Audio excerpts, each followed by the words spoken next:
Words. 9:15. Claude responded, "Your commute is stealing your salary away, the math explained." Your commute is stealing your salary away, the math explained. A YouTube script short form personal finance. Opening cold open, no music yet. Two colleagues. Same company. Same job title. Same salary. Lisa lives 23 minutes from the office. She walks in 3 days a week and works from home the other 2. She parks for free when she drives. Her commute costs her almost nothing in money and almost nothing in time. Daniel lives 54 miles away. He drives every day because the transit options don't work with his schedule. He leaves at 6:40 in the morning to beat the worst of the traffic and still arrives frayed at the edges. He gets home at 6:15 in the evening on a good day. On a bad day, an accident, construction, rain, it's closer to 7 o'clock. He does this 5 days a week, 50 weeks a year. He has done it for 6 years. They earn the same salary, $72,000. But Daniel doesn't actually earn $72,000. And he has never once sat down to calculate what he actually earns. Not because he isn't smart. Because nobody told him the calculation existed. Pause. Music fades in softly. This isn't about your commute. It's about what your commute is actually costing you in money, in time, and in the salary you think you're earning but aren't. I'm going to show you the exact math that reveals what a long commute actually does to your real hourly wage, your annual wealth, and your financial future, and why understanding this calculation might be the most clarifying financial exercise you ever do. Transition to core content. Rule 1. Your real hourly wage is not what your employer pays you. It's what you actually take home divided by the hours your job actually requires of your life. Most people calculate their hourly wage the simple way. Annual salary divided by 2,080 working hours.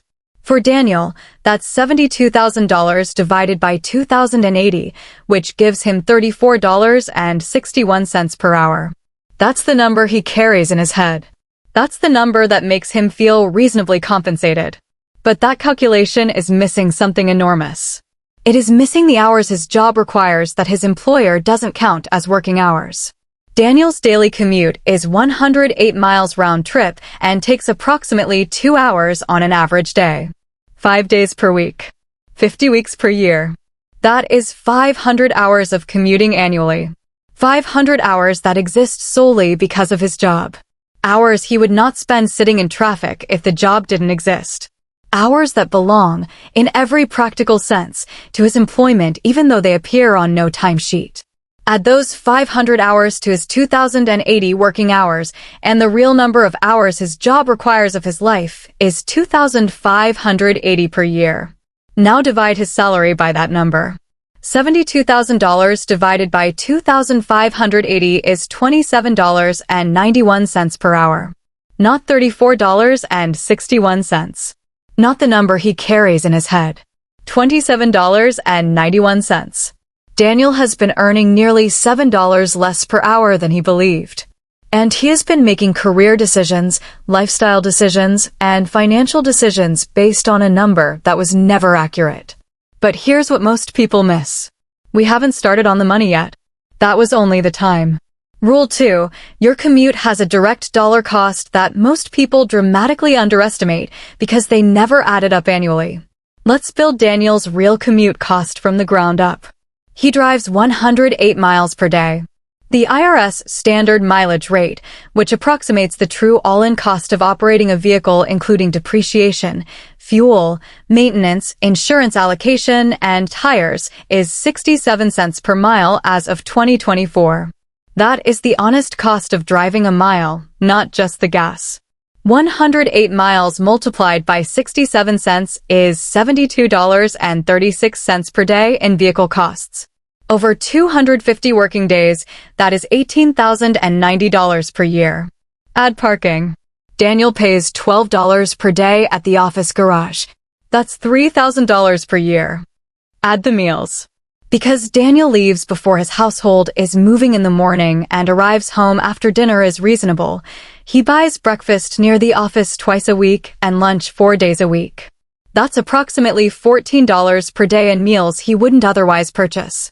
Over 250 days, that's $3,500 per year. Total direct commute cost, $24,590 per year. Now subtract that from his salary. $72,000 minus $24,590 leaves $47,410 in actual take-home value from his employment after commute costs are removed. Divide that by 2,580 real hours and Daniel's actual effective hourly wage, accounting for both the time cost and the money cost of his commute, is $18.37 per hour. He thought he earned $34.61. He earns $18.37. The commute cut his real wage in half. And he has never seen this number written down anywhere. It gets worse. Rule 3. The money you spend on your commute isn't just money spent. It's money that will never compound. And the compounding loss is the largest cost of all. $24,590 per year in commute costs is a real and significant number. But it understates the actual financial damage because it ignores what that money could have become if it had been invested instead of spent. $24,590 per year invested in a low-cost index fund averaging 7% annual returns over the 6 years Daniel has been commuting this distance would have grown to approximately $204,000. Daniel has not lost $24,590 per year for 6 years. He has lost $204,000 in accumulated wealth. Wealth that would continue to compound. Wealth that, left untouched for another 25 years at 7%, would become approximately $1,100,000. A commute. A daily drive to work. Costing Daniel, across a career, over $1 million in foregone wealth. This is the number nobody talks about. Not the daily inconvenience. Not the stress, which is real and significant and has its own costs. The compounding opportunity cost of money spent every single day on transportation to a location that requires your physical presence. The psychological insight here is that commute costs feel small because they arrive in daily increments. 67 cents per mile doesn't feel like a wealth-destroying force. It feels like the cost of driving. But financial damage is rarely delivered in dramatic single events. It is almost always delivered in small, daily, forgettable amounts that compound over decades into numbers that would have genuinely changed a life. Rule 4. The time cost of commuting has a dollar value, and when you calculate it honestly, the number reframes every career and housing decision you've ever made. We've established that Daniel loses 500 hours per year to commuting. But what is that time actually worth? There are 2 ways to value it. The first is replacement cost. If Daniel could hire someone to sit in that traffic on his behalf, to commute for him while he worked, rested, exercised, or spent time with his family, what would he pay? At minimum wage, 500 hours costs $3,625. At his effective hourly rate, it costs $17,355. Neither number is small. The second way to value it is opportunity cost. What could Daniel produce with 500 hours of focused, rested, unfrustrated time? 500 hours is enough time to complete an advanced certification in most fields. It's enough time to build a meaningful freelance practice. It's enough time to write a book, learn a language, develop a skill that changes his career trajectory. It's 12 and a half full 40-hour work weeks, given back to him annually, to use for anything he chooses. Daniel uses it to sit in traffic. He doesn't choose this consciously. He chose a house in a location that created this commute, and the commute arrived as the invisible price of that choice, invisible because nobody made him calculate it before he signed the lease. But here's what most people miss. The time cost of commuting is the one cost that cannot be recovered. Money lost to commute expenses can, in theory, be replaced through higher income or reduced spending elsewhere. The 500 hours are gone. Every year. They do not compound in your favor. They simply disappear from the finite total of hours available in your working life, transferred from your ownership to the highway. Rule 5. The health and performance costs of long commuting have real financial consequences that never appear in any commute calculation, but are among the most significant. The research on commuting and human well-being is not subtle. Studies consistently find that commute time is one of the most reliable predictors of reported life dissatisfaction. The specific threshold at which commuting begins producing significant negative effects on health, cortisol levels, sleep quality, relationship satisfaction, and workplace performance is approximately 45 minutes each way, which Daniel exceeds significantly. The financial consequences of these effects are real even if they're harder to quantify. Chronic commute stress is associated with higher rates of sick days. The average American worker takes 4.5 sick days per year. Employees with long, stressful commutes take closer to 6.5. 2 additional sick days annually, if your employer tracks them, is a small but real cost. If you're self-employed or in a role where output drives compensation, 2 days of degraded capacity is a larger cost. The performance effect is subtler but more significant.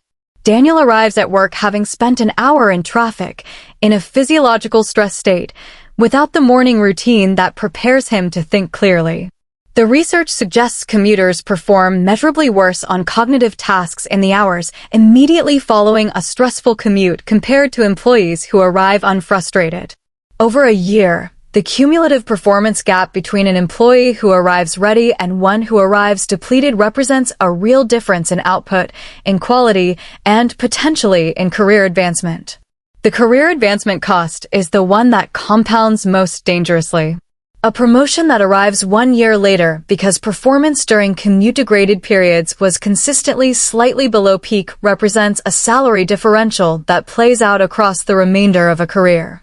A $5,000 annual salary difference, starting 3 years earlier than it did, invested over 20 years, is worth approximately $210,000. The commute didn't just cost the time. It cost the performance that the time carried away. Rule 6. The solution is not always moving closer.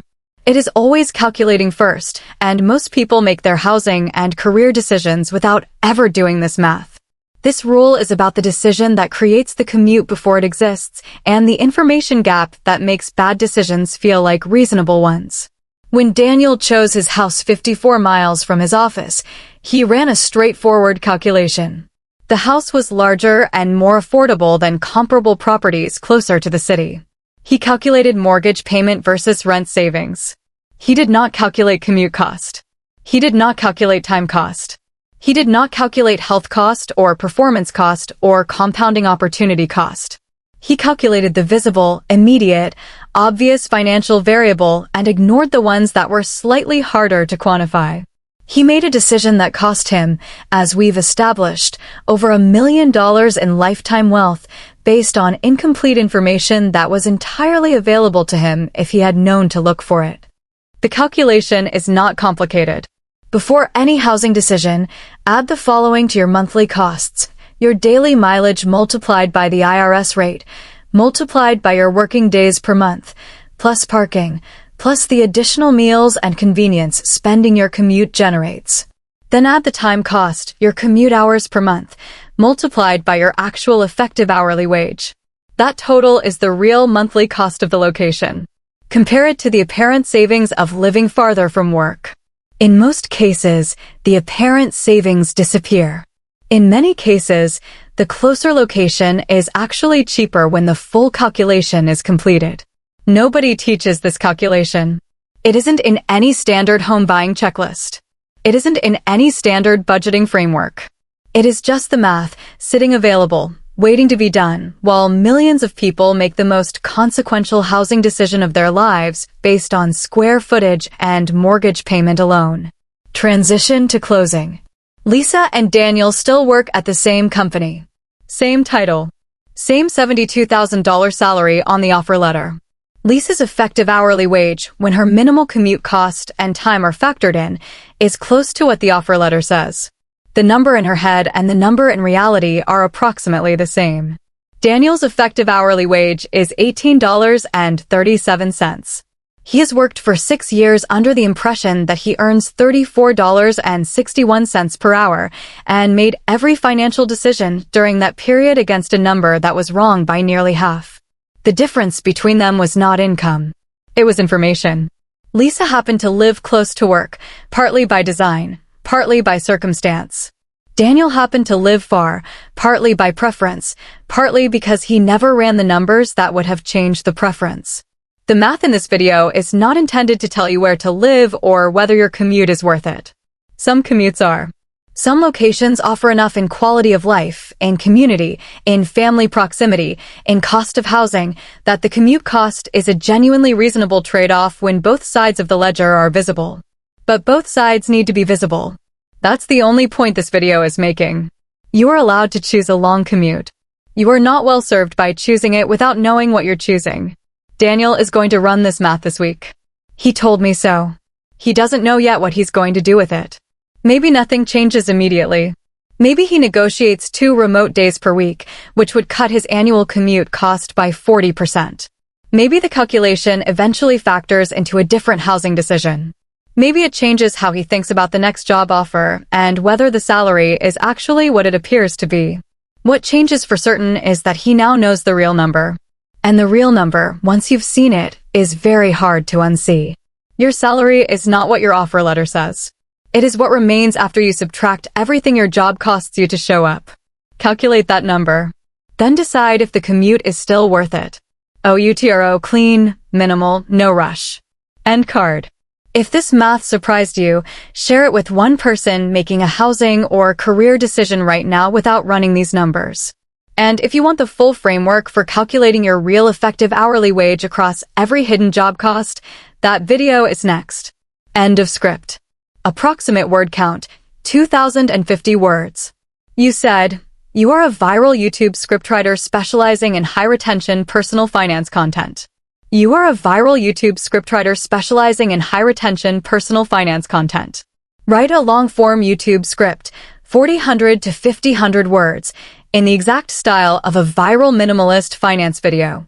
Topic: Your commute is stealing your salary away, the math explained. https://www.youtube.com/watch?v=wix cm8 boppy &pp=0 gcjcqqlaycqyzv. Follow this structure exactly. Opening hook, very important. Start with a vivid contrast story. Create curiosity and tension immediately. Do not introduce the topic directly. Reframe. Transition with a line like, "This isn't about X, it's about Y." Shift the viewer's belief about the topic. Promise. Clearly state what they'll learn. Example, I'm going to show you the rules that. Core structure equals rules/principles. Include 6, 20 rules. Label them clearly, Rule 1, Rule 2, etc. For each rule, start with a strong statement, bold claim. Explain the concept simply. Give a real-world example, numbers, scenarios, or relatable situations. Show the hidden consequence, financial loss, stress, missed opportunity. Add a psychological insight when possible. Engagement patterns, important. Use microhooks throughout. But here's what most people miss. It gets worse. I'm not done yet. Keep sentences clear, direct, and conversational. Avoid fluff. Every line should add value or tension. Psychological triggers include loss aversion, what they're losing without realizing. Hidden costs. Social comparison. Nobody talks about this tone. Language style. Simple, clear, conversational. Slightly authoritative but calm. No slang, no hype words like insane. Feels like a smart mentor explaining reality. Ending, very important. Loop back to the opening story. Show how the 2 outcomes happened. Reinforce the core lesson. End with a strong, reflective line. Do not use bullet points in the script. Sound like a listicle. Show more. 1750. Claude responded, your commute is stealing your salary away, the math explained. Your commute is stealing your salary away, the math explained. A YouTube script, long-form personal finance. Opening cold open, no music yet. 2 friends graduated from the same university in the same year with the same degree. They both went into project management. They both landed their first real jobs within 3 months of each other. They both earned $58,000 to start, which felt like a lot after 4 years of student budgets and ramen and part-time work. They celebrated together at a bar downtown the night the second offer came in. They toasted to finally being real adults with real salaries and real futures. That was 8 years ago. Today, Natalie earns $88,000. She lives in a one-bedroom apartment 12 minutes from her office. She walks on nice days. She takes the subway when it rains. Her monthly transportation cost is roughly $95 for a transit pass. She is home by 5:45 most evenings. She cooks dinner. She goes to the gym. She reads. She sleeps 8 hours. She has $74,000 in her investment accounts and contributes to them consistently every month without straining. Her friend, Christopher, also earns $88,000. He took a different path when they were starting out, a bigger apartment in a more affordable suburb, a longer commute that seemed manageable on paper, a car that the distance from transit made necessary. His commute is 61 miles each way. He leaves at 6:30 in the morning. He arrives home between 6:45 and 7:30, depending on traffic, which depends on weather, accidents, construction, and the general unpredictability of a highway shared with 100,000 other people making similar calculations that didn't quite add up. He has $19,000 in his investment accounts after 8 years of the same salary trajectory as Natalie. They earn $88,000. Both of them. The number is identical. The financial outcomes are separated by $55,000 in accumulated wealth and widening every month. Christopher has spent 8 years believing his financial situation is a savings problem. He thinks he needs to spend less on food or entertainment or clothing. He has tried budgeting apps. He has read articles about cutting subscriptions. He periodically resolves to be more disciplined and then finds, 3 months later, that the discipline didn't produce the result he expected.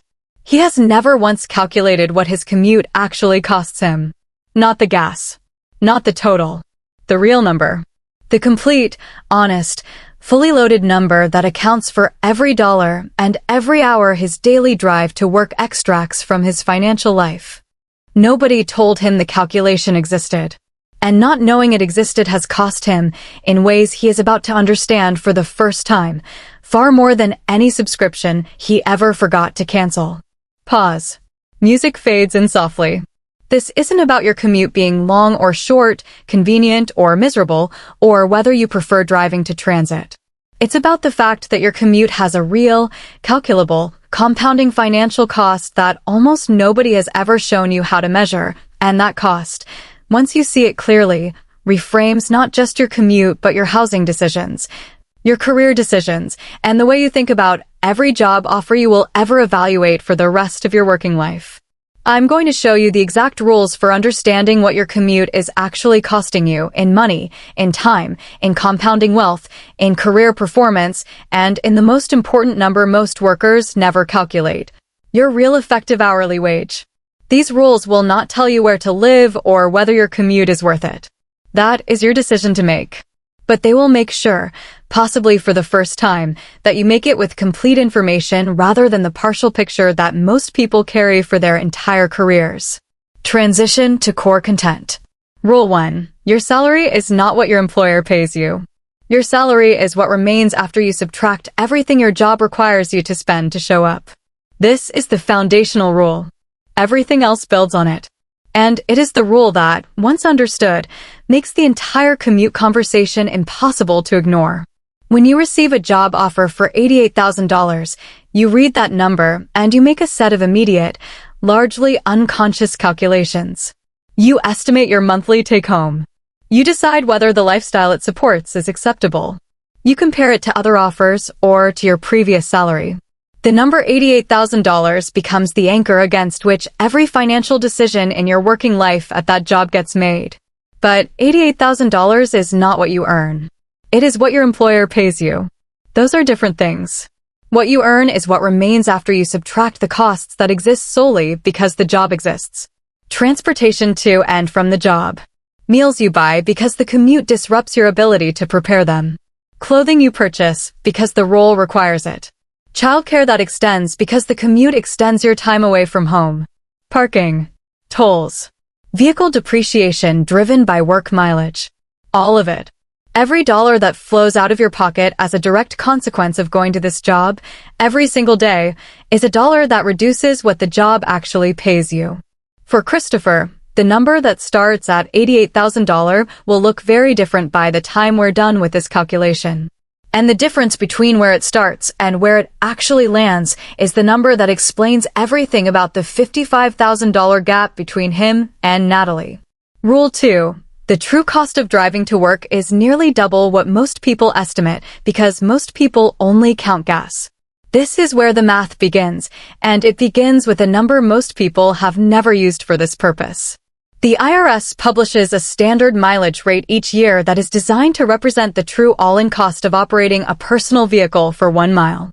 This rate is not arbitrary. It is calculated from a comprehensive analysis of fuel costs, vehicle depreciation, maintenance, tires, oil, insurance allocation, and registration costs averaged across a range of vehicles and driving conditions. For 2024, that rate is 67 cents per mile. 67 cents per mile is what a mile actually costs, not what the gas costs. What the mile costs. Christopher drives 122 miles per day round trip. At 67 cents per mile, his daily vehicle operating cost is $81.74. Over 250 working days per year, that is $20,435 in annual vehicle costs attributable directly to his commute. Now add parking. Christopher pays $18 per day to park at the office building. That is $4,500 per year. Now add tolls. His highway route includes a toll bridge he crosses twice daily at $3.75 each crossing. That is $1,875 per year. Now add the meals. Because Christopher leaves before his household is functional in the morning, he buys breakfast near the office 3 days per week. Because his commute makes a packed lunch logistically complicated and eating at his desk on 2 hours of sleep and 90 minutes of driving feel like the minimum acceptable treat, he buys lunch 4 days per week. That spending, averaging $16 per day across the days he buys, adds approximately $4,000 per year in food costs that exist entirely because of the commute. Total direct annual commute cost, $30,810. Subtract that from $88,000. Christopher's job pays him, after commute costs are removed, $57,190 per year. But here's what most people miss. We are not done. We haven't touched the time yet. Rule 3. The hours your commute steals are working hours, and they must be counted as such when you calculate what your job actually pays you per hour. Christopher commutes for approximately 3 hours per day in total. On bad days, it's closer to 3.5. We'll use 3 as the daily figure because it's honest and because the bad days are frequent enough to affect the average meaningfully, but we don't want to overclaim. 3 hours per day, 5 days per week, 50 weeks per year. That is 750 hours of commuting annually. 750 hours. Christopher will spend 750 hours this year sitting in a car, moving toward or away from his job, unable to work, unable to fully rest, unable to exercise, cook, parent, create, or do anything other than operate a vehicle in traffic. Those hours belong to his employment in every meaningful sense.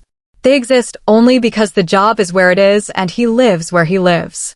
If the job ended tomorrow, those 750 hours would return to him immediately.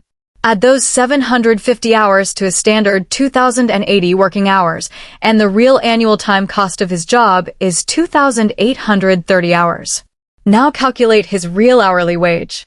Take the post-commute cost salary of $57,190. Divide it by 2,830 real hours.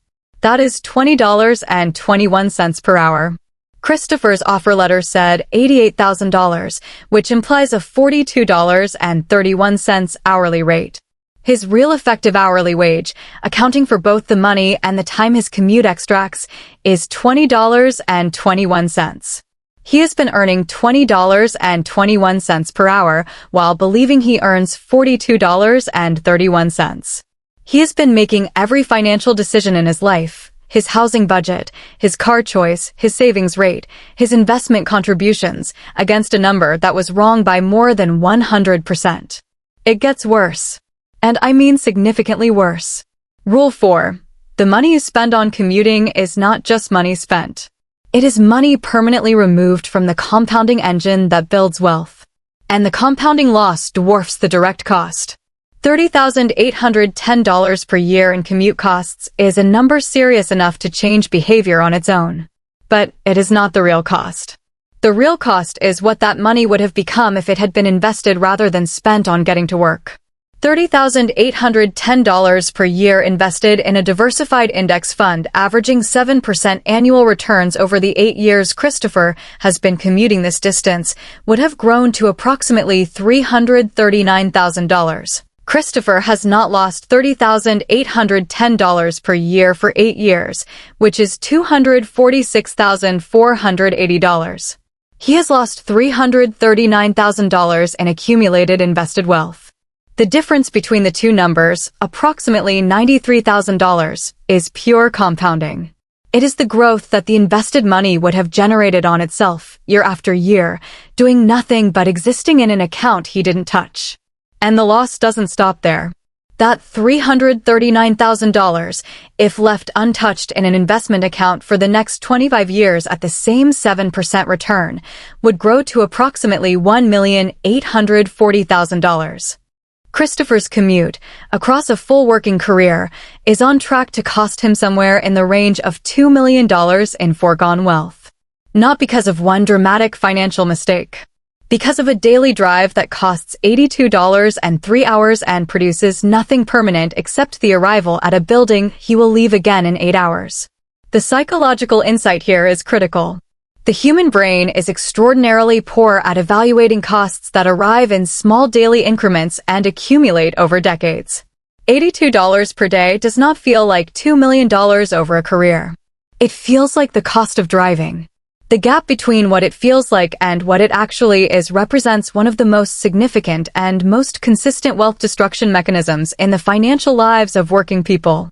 Rule 5. Your commute has a secondary financial cost that never appears in any calculation, but shapes every year of your working life, the career performance tax. The research on commuting and cognitive performance is extensive and consistent. Studies from the University of the West of England, tracking over 26,000 employees over 18 years, found that each additional minute of commute time produces measurable reductions in job satisfaction, mental health scores, and reported sense of work-life balance. The relationship is not subtle. It is linear. More commuting, worse outcomes, every time. But the financial consequences of degraded performance are what nobody in the commute conversation ever quantifies. Christopher arrives at work having spent 90 minutes in a vehicle, exposed to the physiological stress of traffic, the unpredictability, the aggression, the helplessness of being subject to forces entirely outside his control. His cortisol levels are elevated. His sleep, which was already truncated by the 5:45 alarm required to reach the office by 8:30, means he is operating on 6 to 6.5 hours most days. The research on sleep deprivation and cognitive function is unambiguous. 6 hours of sleep produces measurable performance degradation equivalent, over time, to mild intoxication. He sits down to do the work his $88,000 salary requires of him while his brain is running at perhaps 80% of its rested, unstressed capacity.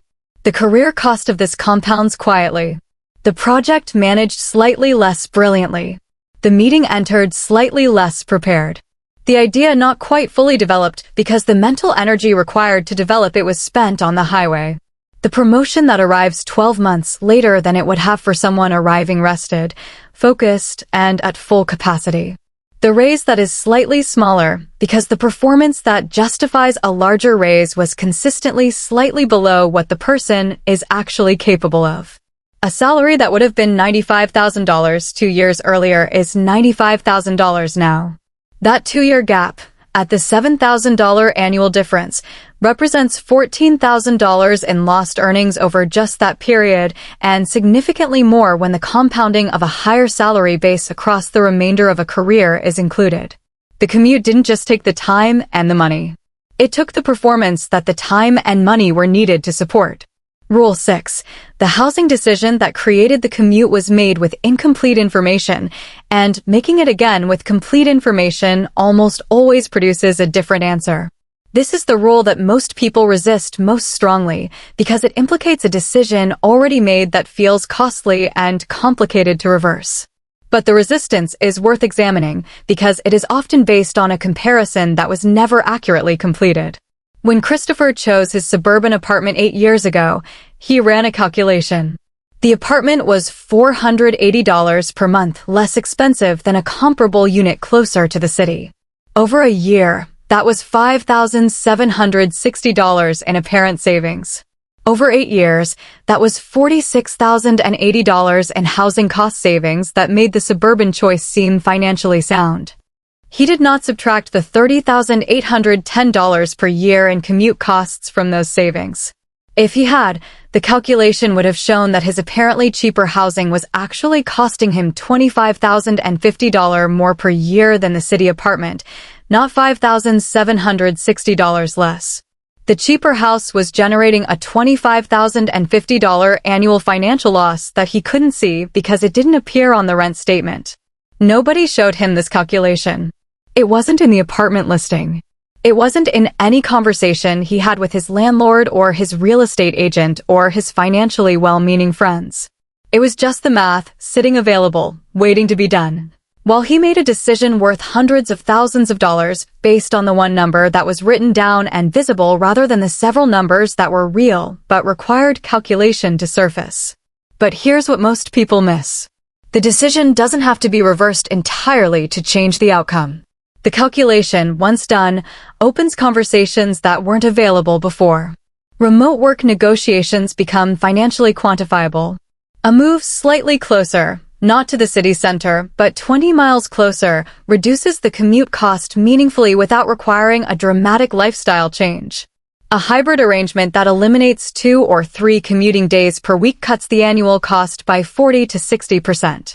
Options that seemed like conveniences become, in the light of the real numbers, financial priorities worth pursuing seriously. Rule 7. Every job offer you will ever evaluate contains a hidden commute variable that changes the real salary by thousands of dollars, and almost nobody accounts for it. This rule is forward-looking. It applies to the next offer, the next opportunity, the next decision about where to work and what it's worth. Consider 2 hypothetical offers Christopher receives. The first is from a company 12 miles from his current home. The salary is $84,000. The second is from a company 60 miles away. The salary is $91,000. Every person in Christopher's life, and Christopher himself, looks at those 2 numbers and concludes that the second offer is worth $7,000 more per year. Now run the commute calculation. The 12-mile commute at 67 cents per mile, with minimal parking, no tolls, and no meal disruption, costs approximately $4,800 per year in total commute expenses. The real salary after commute costs is $79,200. The 60-mile commute, structured like Christopher's current commute, costs approximately $28,000 per year in total commute expenses. The real salary after commute costs is $63,000. The offer that appeared to pay $7,000 more actually pays $16,200 less. The $91,000 job is worth significantly less than the $84,000 job once the commute cost is properly accounted for. People make this mistake every time a new offer arrives because the commute cost is not on the offer letter. The salary is on the offer letter. The salary is the number that gets compared, negotiated, discussed with spouses and parents and mentors. The commute cost is invisible until someone decides to make it visible. And most people never decide to make it visible because they were never told it needed to be done. Rule 8. The time your commute costs you has a value that extends far beyond the financial, and the non-financial costs have financial consequences that compound silently for years. 750 hours per year. Let's make that number human rather than mathematical for a moment. 750 hours is 93 8-hour days. It is nearly 4 months of full working weeks. It is the time required to become conversational in a new language, to complete a master's level certification in most fields, to write a book, to build a meaningful side income, to train for and run a marathon with room to spare, to read approximately 62 books of average length, to develop a skill that changes your career trajectory in ways that compound for decades. Christopher uses those 750 hours to move between two fixed points on a map. The opportunity cost of this time, unlike the financial costs we've calculated, cannot be precisely quantified, but it can be honestly characterized. The professional development not pursued means skills not developed means career advancement deferred. The physical activity not maintained means health costs accumulated.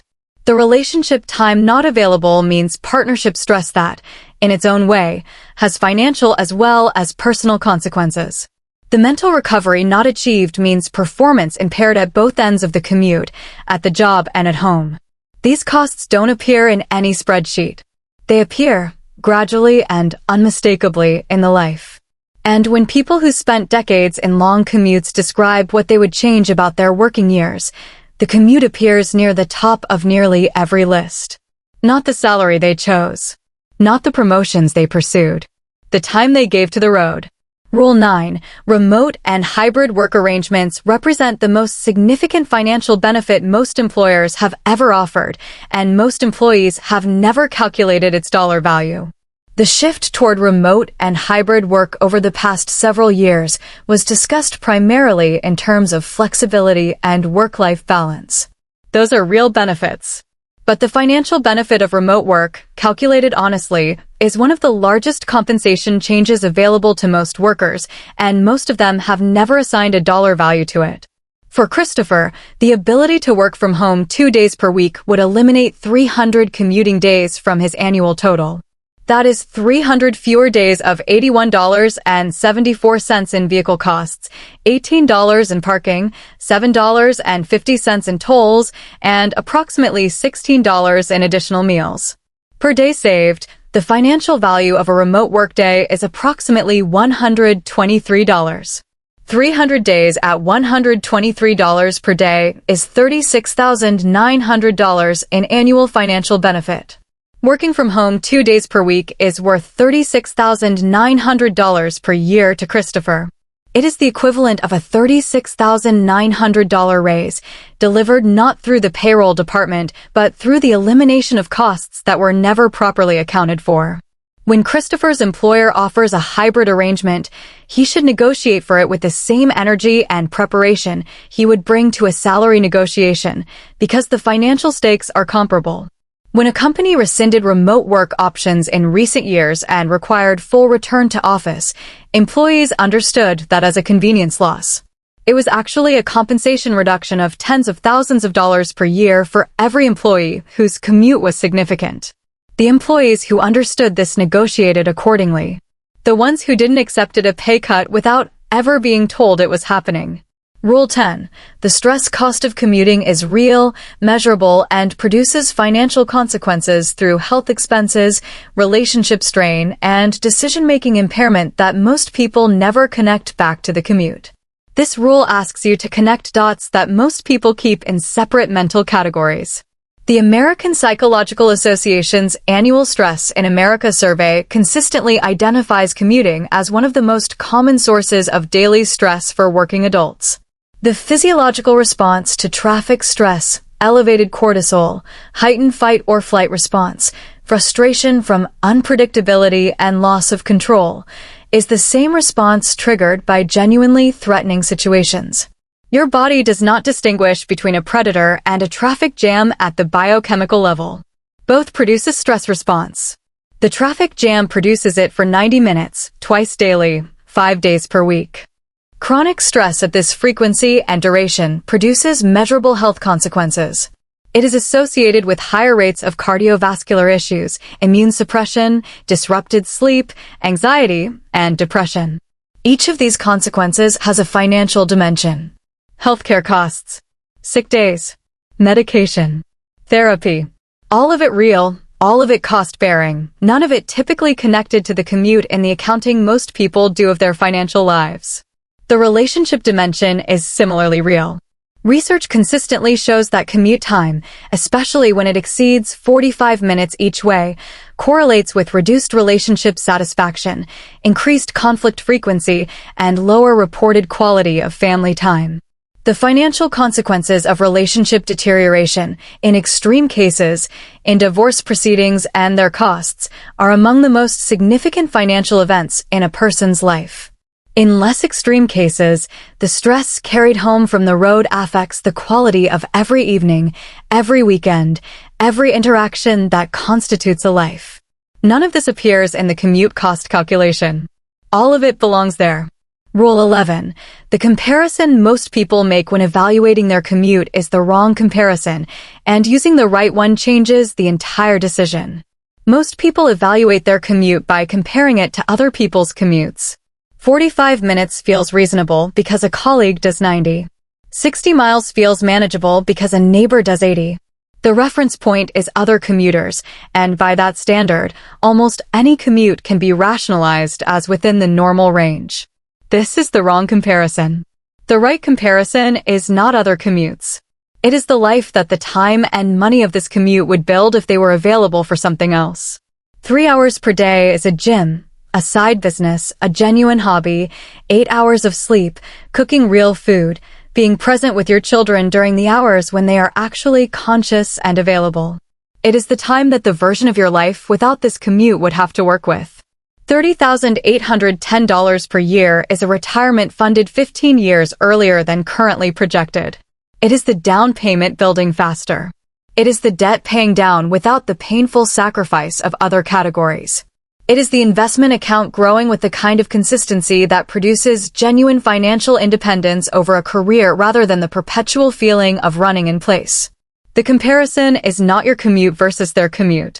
The comparison is your life with this commute versus your life with that time and money returned to you.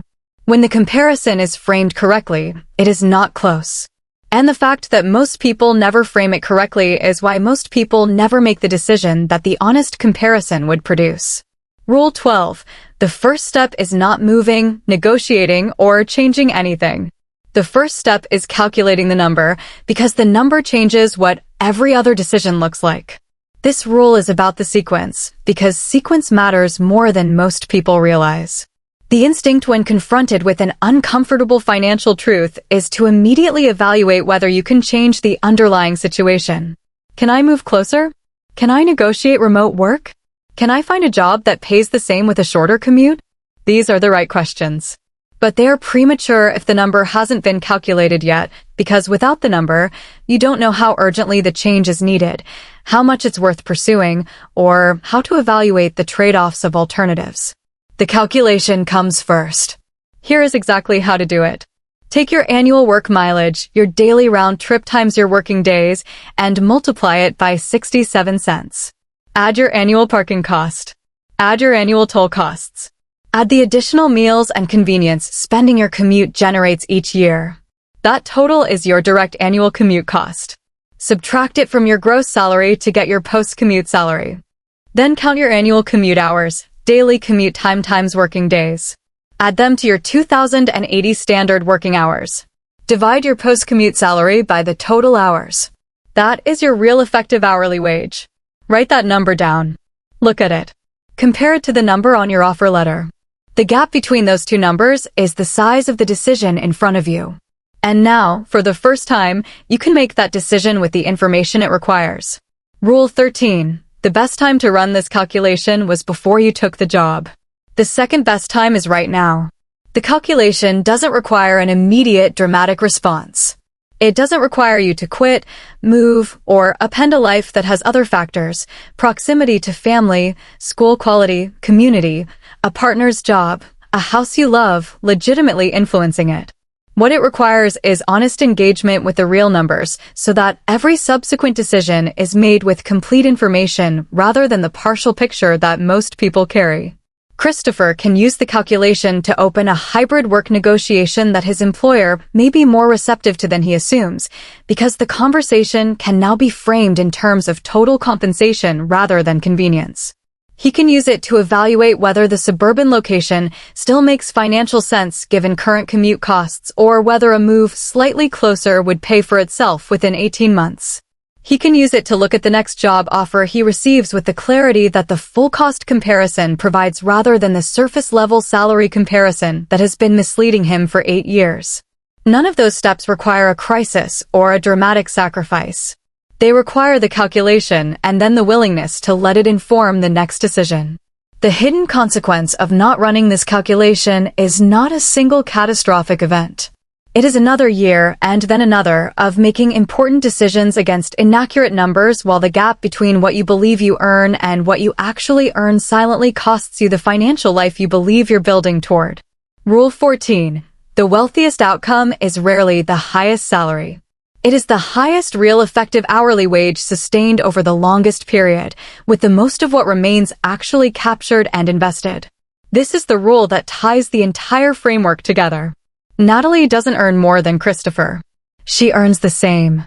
But her real effective hourly wage, after a 12-minute commute that costs her $95 per month in transit, is close to her stated salary. The gap between what her offer letter says and what she actually earns is small. And because the gap is small, more of what she earns is available to be invested consistently, month after month, year after year. That consistent investment, uninterrupted by the financial drain of a long commute, is what produced $74,000 in invested assets versus Christopher's $19,000. That is not a discipline gap. It is a structural gap. Natalie's structure leaves room for investment. Christopher's structure consumes the room before the investment has a chance to happen. The lesson is not that short commutes are virtuous and long commutes are failures. The lesson is that real compensation is a complete calculation, not a single number on a document, and the people who understand this build wealth at a rate that consistently surprises everyone who only watches the salary line. Transition to closing.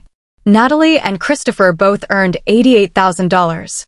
Both of them received that number and felt, as you do when a number meets a decade of effort, that they had arrived somewhere meaningful. Both of them have spent 8 years working hard and trying, in their respective ways, to build a financial life that reflects the salary their careers have produced. The $55,000 gap in their invested wealth was not built by difference in character or discipline or intelligence. It was built by a calculation that one of them happened to make and one of them never knew existed. Natalie didn't make the calculation deliberately, in truth. She simply lived close to work, kept her transportation costs low without particular intention, and let the savings that proximity provided flow quietly into an investment account each month. She stumbled into the right structure without designing it. Christopher designed nothing wrong. He made a housing decision that seemed financially reasonable given the information he was working with, accepted a commute that seemed manageable given the lifestyle it supported, and spent 8 years attributing his financial plateau to problems in the wrong categories while the actual problem extracted $30,000 from his salary every year without appearing anywhere in his mental model of his financial life. He is running the calculation this week. He called me after a conversation that led to this video and said he sat with the numbers for a long time before he could respond. Not because the math was complicated. Because the implications of the math were ones he needed time to absorb. He hasn't decided what to do yet. He has a partner who works in the suburb. He has a neighborhood he genuinely loves. He has a life there that has real value that doesn't appear in any spreadsheet. These are legitimate factors. They belong in the decision. What belongs in the decision now, for the first time, is the real number. The complete, honest, fully loaded cost of getting to work every single day, multiplied across a career, compounded across a lifetime. Because you're allowed to choose a long commute. Fully informed, eyes open, accounting done, decision made with the complete picture in view, you are absolutely allowed to decide it's worth it. What you are not well served by is choosing it without ever knowing what you chose. Here is the line that I want to stay with you. Your offer letter has one number on it. But you are not living on that number. You are living on what remains after the road takes its share. Calculate what remains. Then decide if the road has taken enough. O Utero, soft music, unhurried, reflective. End card. If this calculation changed how you see your own commute, or the next job offer you evaluate, share it with one person who has been trying to fix a budget without running this number first. The next video in this series breaks down the complete framework for calculating your real effective hourly wage across every hidden job cost, commute, clothing, meals, performance tax, and the ones nobody ever names.